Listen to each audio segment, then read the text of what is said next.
This is FBI News. I'm Kai.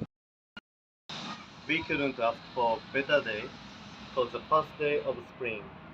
Right now, it's 47 degrees and a bit cloudy here to Hokkaido. If we take a look at the weather map, the eastern parts of Hokkaido receive a lot of rainfall. As compared to the southern side, it receives a lot of sunshine. Great day to go on a picnic. The weather forecast is for some more moderate rain but not thunderstorm, which caused last week's events. Don't forget your umbrella tomorrow. Stay tuned for more weather updates in the next hour.